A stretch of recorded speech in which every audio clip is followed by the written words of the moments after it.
I'm Wendy from Shiny Happy World, and in this video I'm going to show you how to make your applique bust out of the frame of his block. So in the last video that I made, I showed you how to frame a block in a fake wonky sashing, and that makes all the blocks kind of dance around. They're not lined up in the rigid way that you usually get with sashing, that very straight geometric way. These are all kind of dancing around a little bit, and I think that that really lends itself to a playful treatment with the blocks, where you then can have creatures where parts of them, open it up a little bit more, where parts of them break out of the block.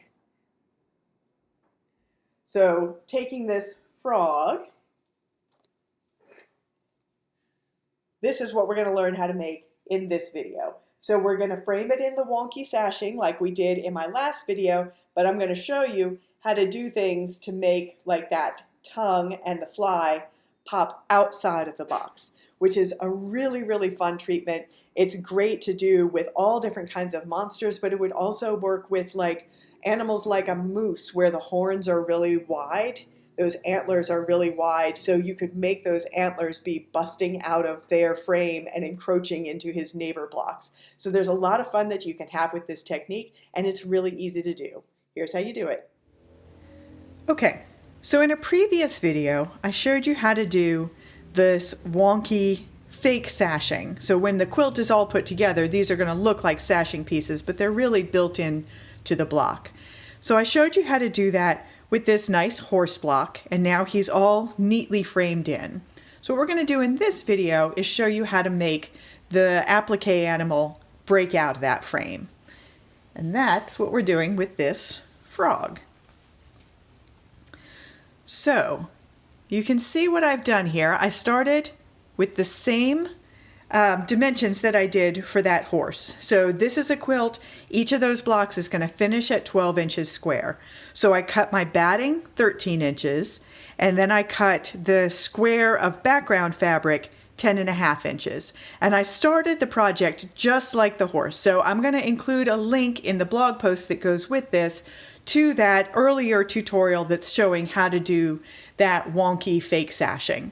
What we're going to do here is talk about how to make them break out, and that's where this is a little bit different. So this little frog, his tongue is going to go out and overlap the frame. So when I put in the pieces and fused them all down, I fused everything down except for the floppy end of the tongue, because what I'm going to need to do is fold that back out of the way while I sew these strips on. So that's what we're going to do here. I'm going to just sew the very first strip on and then show you what that looks like when we unfold it. So just like the basic method, we're going to lay this down. We're going to do stitch and flip. And I'm going to cut my strip. This is a 2.5 inch strip, just like the horse block. And I've folded this back out of the way. I don't want to put a hard fold in there. I don't want to crease it at all. I've just folded it out of the way, and now I'm going to put these right sides together, and I'm going to sew that down with a 1/4 inch seam allowance, and then I'm going to flip it open, and I'm going to do a little bit of quilting on that strip, and then I'll bring it back and show it to you. All right, so I have got that sewn, flipped, and a little bit of quilting added to it. And that is ready to move on and to do the rest of the framing on it. I have not fused this down yet because this tongue, let me back up a second. So if you want the busting out piece to just overlap the frame a little bit but not go into the next block, you need to make sure that it ends within a 1/4 inch of the edge of your batting, because you don't want any bits of it to get caught in the stitching when you sew your blocks together. This one, I actually want it to overlap. I'm going to make this guy be right next door to this horse block, and I'm going to add some flies to the horse block, and I want this to actually overlap the seam in between the two blocks. So I'm not going to fuse this down and stitch around it until after I've sewn these blocks together. It's a little extra step that is only applicable if you want your piece to extend into an adjacent block. But a lot of times that won't be the situation. You're just going to want it to overlap just a tiny bit into your frame to give it that busting out look. And if that's the case, you could go ahead and fuse that piece down now and do all of the outline stitching. I'm going to do everything except for the outline stitching around the tongue. So I'm going to do the black outline for everything except the tongue. And I'm going to go ahead and put the rest of the frame around him and trim him down to size. And when I trim him down, I'm again going to have to fold this out. It's not hard to work around these flappy pieces. Make sure you give yourself enough slack so that it's not fused right up to the edge of your block. So it's not hard to work around them. You just have to remember that it's there, because you don't want to, for example, sew this block to the next one and then press that seam flat and press something weird to the underside of your iron or something like that. So just remember that this piece is here and not secured yet, and you have to keep pushing him out of the way.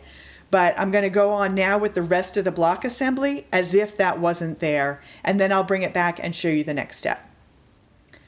Okay, so I finished the frame all the way around.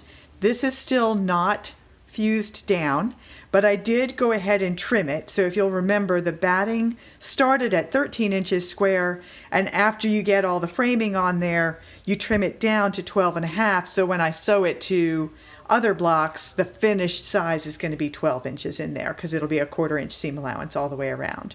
So all of that is done, and I went ahead and did all of the outlining around his face. I've outlined everything except for the tongue and this little bit that is going to actually connect to the tongue.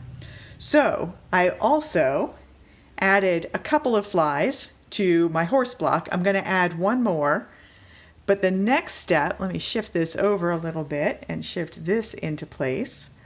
My next step is going to be to again hold the tongue out of the way and sew these two blocks together. So I'll sew them right side, and then very carefully press that seam open, keeping this out of the way so I don't accidentally press it, fold it, or something like that.